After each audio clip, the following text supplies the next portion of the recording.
your passions are going to switch over time. So don't put all this pressure on like, I'm figuring out my forever job, right?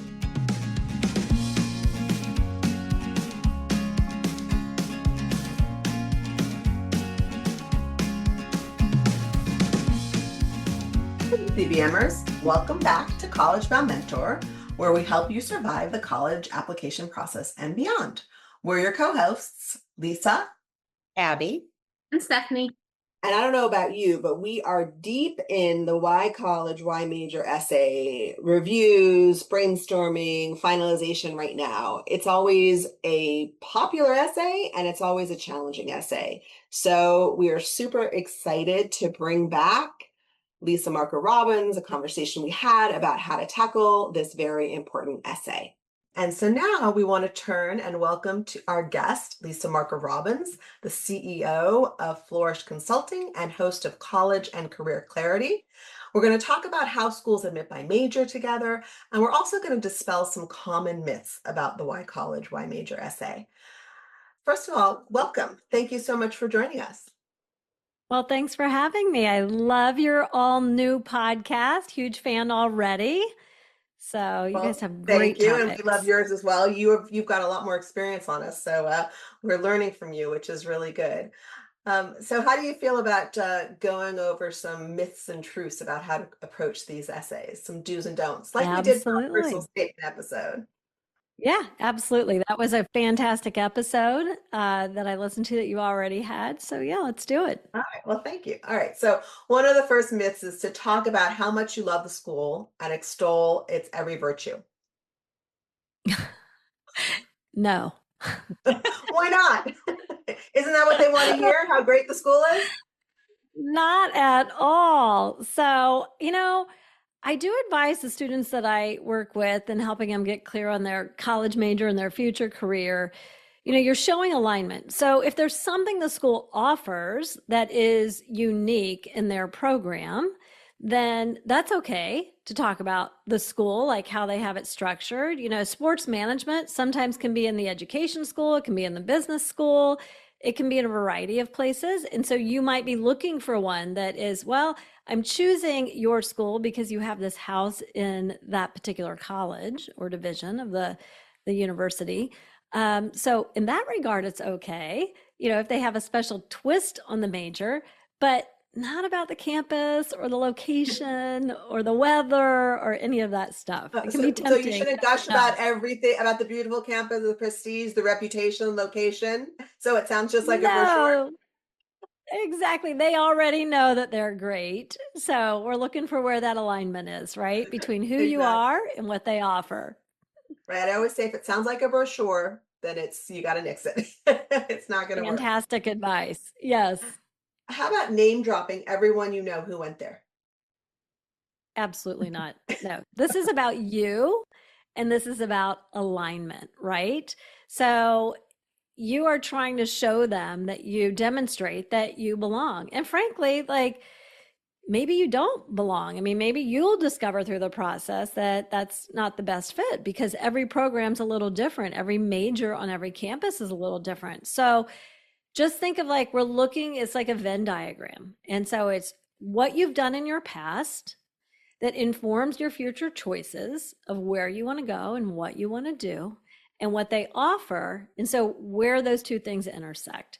And that doesn't have anything to do with any alum or any notable graduate that you may know of, because we get so little of their attention. You got to focus on you. Yeah, so great. I love that, the Venn diagram. That's a really great visual. Yeah. I think it helps, like, even just do the exercise. Like that would be a piece of advice for families who are going through this process right now. Like sit down with your kid and do the two circles. Like what do they offer related to this major? Because we're writing the why this major essay, which is a very common and very popular one on the part of the colleges. And then where is that alignment? Make your list and then cross-populate it. That's what you need to be talking about. Yeah, no, really, really good advice. How about picking an easier major when you really want something else because it will be less competitive and you can always transfer later? Absolutely not. Again, that backfires more often than not, particularly if, I think who we hear try to say like that would be a good strategy a lot of times are the kids who are going after capped capacity majors, popular majors, right?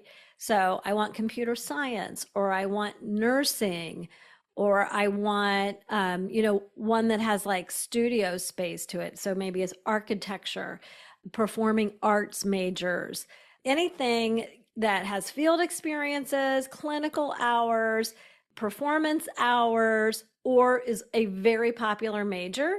And sometimes that's by college, popular majors. Computer science, yes, is popular everywhere. Yes, So very is popular. nursing. But there are some majors that are just very popular on a particular campus because they're really, really good at that, right? And so if you try to go in as a social work major to become a computer scientist, Not that going to is work. likely to backfire on you. And they're going to see right through it because here's the deal. While they might let you into social work, that capped capacity major is very limited, and there are going to be very few kids who can crack that door once they're on campus. And they are looking at your activities list, the classes that you've taken in high school. And that's another place where we're looking for alignment. We already talked about like alignment between what you've done and what they offer. Now they're looking for alignment in what you say you're going to major in and what you're going to do with it, and the classes you've taken and the extracurriculars that you have. The only time that we have seen that, not necessarily that particular strategy work, but for example, if somebody, you mentioned computer science is almost always an impacted major, particularly for schools that have either it's in the School of Engineering, or if it's in the School of a specific computer science school. However, sometimes if it's in the School of Arts and Sciences and you're getting admitted to the School of Arts and Sciences, then that could be a strategy if you don't have everything to support the engineering or the computer science major to do it in the School of Arts and Sciences, because there's a little bit more leeway. You can always get into a computer science major if you're in arts and sciences. So it's important to know the school and how they admit to the I particular agree thing. with that. It's like and that could be, this goes back to like, do they offer something uniquely? Because commonly computer science is going to be in the School of Engineering, right? Or if they have just a computer division or school, it's less common that it's in the arts and sciences, but there's a fair number of those out there, right? And For liberal so arts it could be colleges, it's like, there. right, at liberal arts colleges, it's going to be. But, I think of like Purdue, that's not a great strategy there, even though that is not in the engineering school, right? So that still can backfire. This is where you've got to get your feet on campus and you've got to talk to them. Like, I always preach, be a wise consumer. You guys listen to my podcast, you probably are sick of hearing me say it. Maybe people are too, but like, yes, you're selling yourself to them, but they're selling themselves to you. Be a wise consumer and ask the tough questions, right? So to your point, absolutely, Lisa, it's where's that alignment? How does it work on that campus? Because it's going to be different for every campus. How about saying you want to major in something that you have no background in to support your interests? Yeah, so I think this goes back to those capped capacity impacted majors, right? I know that it is going to be more important that you show that you've taken some action at those impacted majors, right? You are up against some really tough competition for a very limited number of spots. Remember Andy Borst, he's at Georgia now, but when he was at UIUC, he had said to me, these kiddos that don't know what they're going to be majoring in, if they're at a school, they're applying to a school that admits directly to the major, it's an impacted major, then you're up to tough competition. We could fill many times over a freshman class there. It happens to be, computer science and business and psychology, right, at their school. And so you're going to look for that evidence. Now, if it's a less popular, non-impacted major, and you state that, I'm interested in this and I'm still figuring it out, like, be honest. Don't try to play the game about like, I've got it all figured out and I'm going to apply to this major when you have no evidence of it. But like, just say like, here's why it interests me at this time. Talk truthfully about where you are at this point in time. But know that if it's an impacted major, That is going to be harder when you don't have evidence that you have this figured out. Or if it's a school that directly says, we admit to major. Right. And so let's talk about that. I know that you did a study of the top 50 major public universities and their admissions practices. Can you tell us what you discovered? Yeah, so it was really interesting. We invested a lot of time in early 2024, and we personally got with admissions at the state flagship university for all 50 states. And we're like, here's the reality. There are more liberal arts colleges in the United States than there are research universities. However, over 70% of students who attend college go to a research university, not a liberal arts college. So we're talking to the majority of people here, and we're like, how do we support those clients, right? And so as we were looking at it, we just said to the schools, how does this work? Are you admitting directly to major? Are you admitting to some majors but not others? Or do you not admit to major at all? We didn't just like send an email. We looked at the Common App for the questions that they were asking. We sent emails. We also called to verify the information because oftentimes, ladies, as all four of us know, we have got to ask that same question to maybe three different people before we get Yep, the right answer, right? this is true. So, families, you should do the same thing. So, and we literally like multiple times verified, verified, verified. And so, what we found out was there were only 4 of the 50 state flagship universities don't admit directly to major. So the rest of them, the biggest category was of the research universities, the state flagships, biggest category was we admit all students directly to a major. Wow. Then we wanted to find out for them, if you do that, then are there any majors, impacted majors, that for which like if you didn't go ahead and apply as a high school senior, then the door's closed. You can never change into that major. Or are there any majors for which it's going to be hard to crack that door open? Like we might have a few people that switch, but it's going to just be really hard. So the biggest category of schools was, yes, we admit directly to major. The second category, and this is true of Ohio State, I'm in Cincinnati, Ohio. Ohio State's our state flagship. And they said, it's complicated. We have some majors for which you're a pre-major and others that you're a direct admit. So this goes back to, Lisa, what you said earlier about like, do your homework, and what I said about be a wise consumer, ask the questions. You got to understand this stuff. But there were only just a few, 4 schools that said, we don't admit to major. You literally come into the university, we're going to support you and figure it out. But even some of those schools still said, tell us what your they all said, what's your intended major, right? They expect students to have some semblance that they've done some amount of work to say like, well, I have some intention here, but I'm not ready to go all in yet. Right. And I think I think that's really amazing information for families to have. But I also want to underscore that for majors like, as you mentioned, nursing, anything engineering, anything that's something that you need to get a prerequisite core classes, it's really hard to switch within your majors. But usually if you're in arts and sciences or you're something where you have a general educational requirement, then you do have a little bit of leeway to switch your major. Typically you will declare it by the end of your sophomore year. So it's not impossible, but don't go in with the expectation that that's going to happen. And if you think, for example, nursing's one that's often very competitive, there are a number of schools that have pre-nursing. And so what that means is if you take the prerequisite classes and you get a certain GPA, then you will be able to continue with the nursing. And as you brought up, Lisa, one of the biggest things they have to think about, I was talking to somebody, a admissions person at WashU, and they were saying that even though we do admit by school, but we recognize that students are going to change their major. If we have X amount of pre-med students, they say they're interested in pre-med, even though we know that's not a major, but there are a series of prerequisite classes that have to be taken in order to be a pre-med, to go into medical school. So they know that if they have too many pre-meds, then they're not going to have enough of the introductory, classes for the labs and the bio and chem and physics and all the classes that a pre-med student would have to take. Even if they're a psychology major or a history major or a fine arts major, they still have to provide those and have enough classes to be able to do it. So that's part of the reason. And I think that's also what Andy from UC said, was that they have to be able to support the majors that students want to pursue.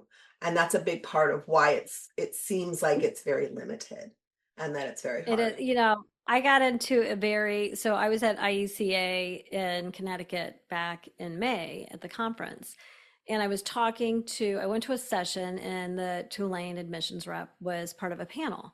And it was a great session. And it was on this topic, right? And then I was in their Common App, and because she said the heart at Tulane is, in their process is, you are admitted to Tulane, you are not admitted to a major. You cannot go into a major until sophomore year. But the Common App said, what is your intended major? What is your second choice major? What minor might you be thinking of? And I thought, that's a lot of questions to ask if they're that wholeheartedly into, you don't need to know your path. So then I got with admissions and we had a fantastic conversation, but they just said, like, this is enrollment management. Is the word that we know it's called, but our listeners might not know, right? And so, do we have enough professors? Do we have enough sections of these classes so that you can get in and out in 4 years?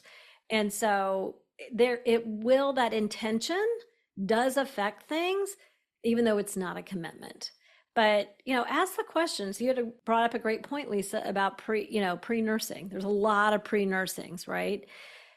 Then ask them how many students get admitted to pre-nursing and then how many will go on. I think that's the consumer question is, yes, I could be successful in pre-nursing, but will everybody who's successful be able to go on to nursing?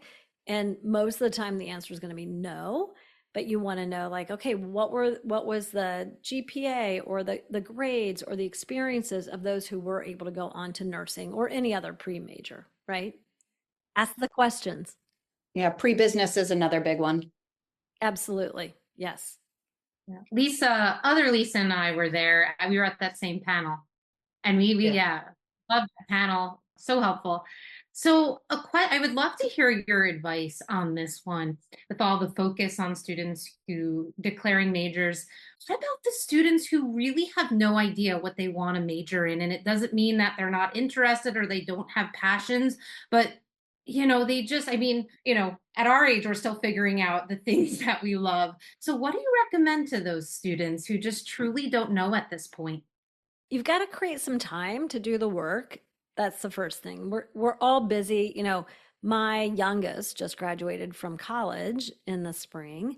And so, thank you. I got a pay raise, right? Yeah, so that's right. We can all appreciate that pay raise. First of all, your passions are going to switch over time. So don't put all this pressure on, like, I'm figuring out my forever job, right? Focus on taking the time to be intentional, which feels hard during this busy time, but to build self-awareness and career awareness. I've found with the students that we work with, we've done career coaching, college major and career coaching for 4,000 students. So this isn't just like, oh, I think this might work. Like, no, I've seen it work over 4,000 times, right? I know that passions can wane and grow. Like, I'm very passionate about gluten-free cooking because I have to be gluten-free and coming up with great recipes at my age. I was not at all interested in that in my teens. So you don't have to have, I think, like, find your passion. That's a lie, and that's overwhelming. I think when we tell students, I saw in a Facebook group that we're all in, I saw somebody say the other day, like, how could we expect a 16 or 17-year-old to know what they're going to do with the rest of their lives? Well, that's the problem. We're not asking anybody to know what they're going to do with the rest of their lives. It's taking an educated and informed, wise first step into your career, and it will develop over your lifetime. But if we do so out of awareness of aptitudes, wiring, and knowledge of careers, then we're far less likely to say, like, I'm the social worker who became the engineer. I mean, talk about a 180, right? So then the pivots, when you make informed choices that are rooted in who you are, become more like micro pivots in self-development. So it's not a forever decision, Don't focus on what am I passionate about, and that has to be my career. And finally, passion can grow with proficiency. So as we start to build our skills and we start to learn new things, then your passions are going to build as you become proficient and you become more confident.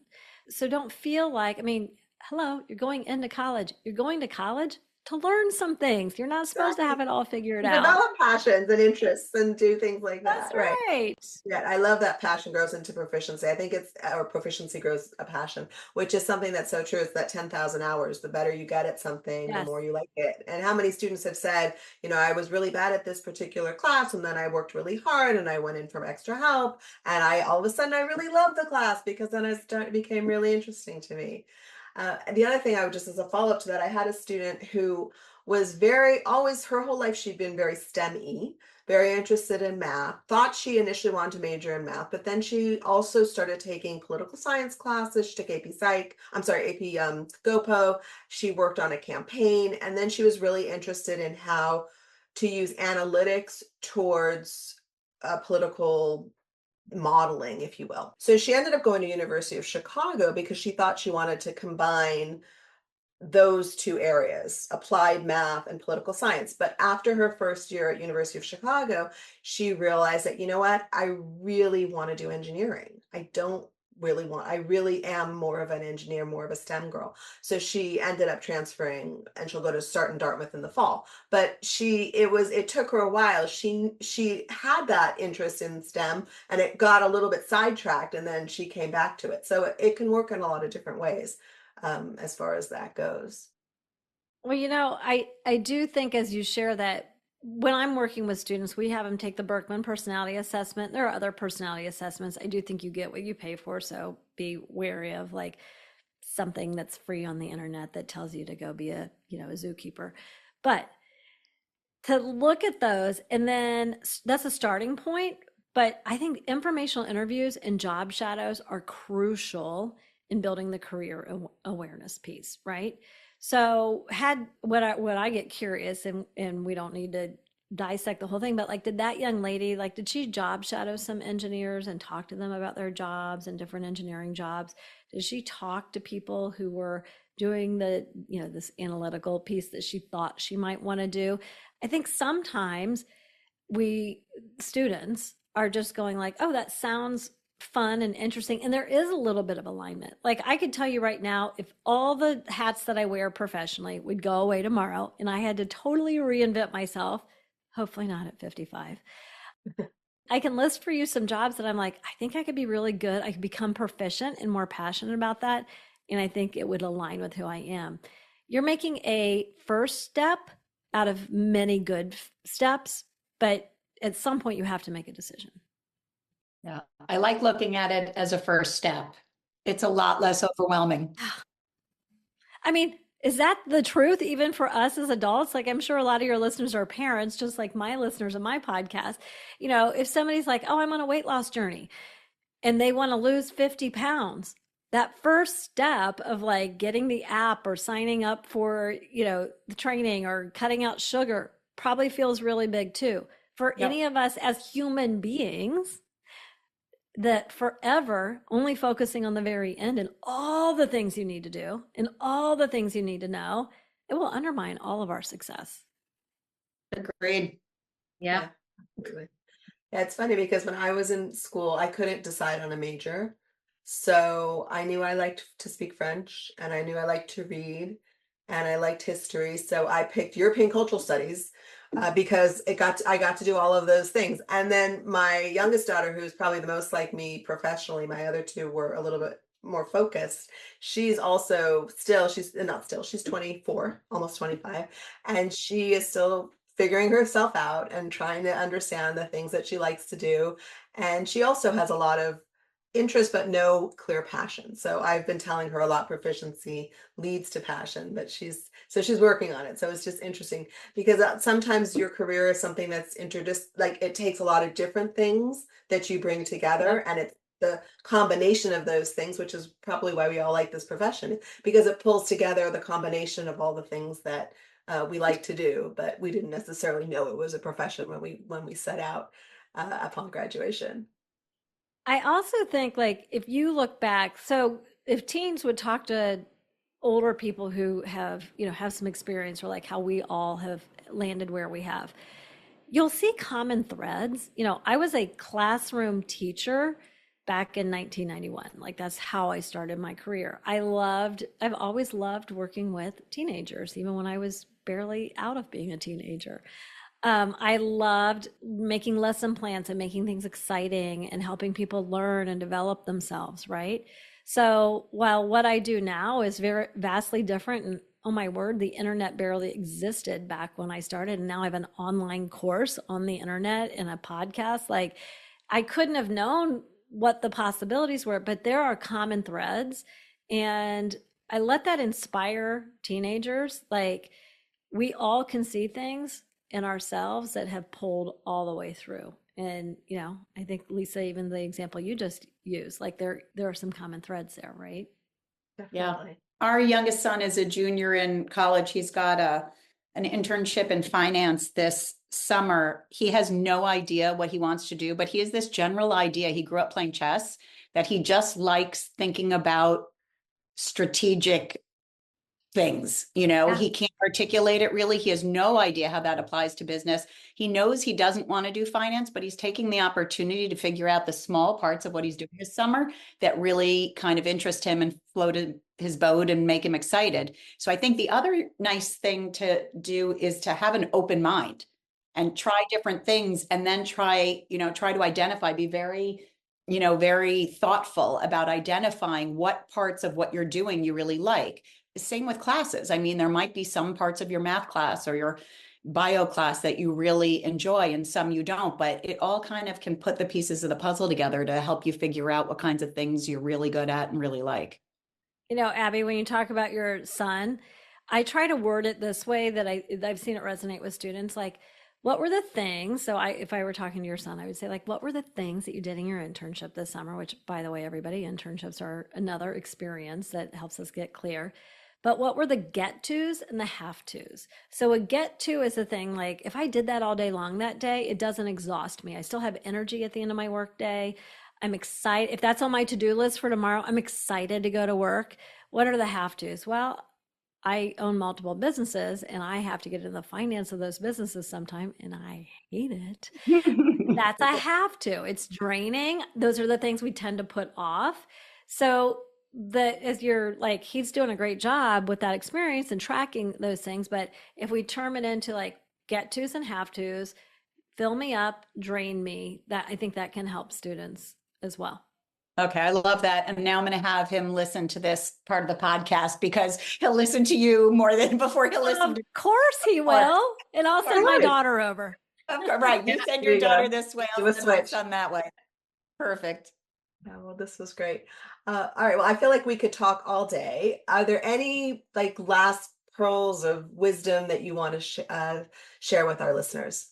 Carve out the time to do the work. You've got to, and I think too, when our teens are still in our house or your young adults still in your home, it's a time where you can support them the most before they're out in the wild without you and you're not on a college campus. So however old your child is, it's not too late, but it's going to take time and intention. And if you're in that spot of trying to still figure it out, and even where you go to college, like we're giving away that template, that email template that we were sending, like that was directing us every time we reached out to one of those 50 colleges, and we were asking the questions of like, how do you admit students? And what are the majors we should be concerned about if we don't declare it early? We're giving that away, and your listeners can have it too at flourishcoachingco.com/majors. So you guys can put it in the show notes, but flourishcoachingco.com/majors. You can download the spreadsheet of all 50 states and what we found from them. So we're sharing our data, and we're sharing how, as a wise consumer, a family, you can ask the same questions no matter where your student's going. Liberal arts colleges do admit students to the major, even though they're still they're more flexible than a university. Ask the questions. We're giving you a tool to be able to do it. That's great. And we'll also have why college, why major worksheet available for students to download as well. Well, thank you, Great Lisa, so much. resources. Yes, great Thank you. resources. So thank you so much for coming on College Bound Mentor, and thank you CBMers for tuning in. To catch more episodes of College Bound Mentor, make sure to follow or subscribe on your favorite podcast platform, and tell a fellow parent or student about the podcast. Visit collegeeboundmentor.com. Until next time, you got this.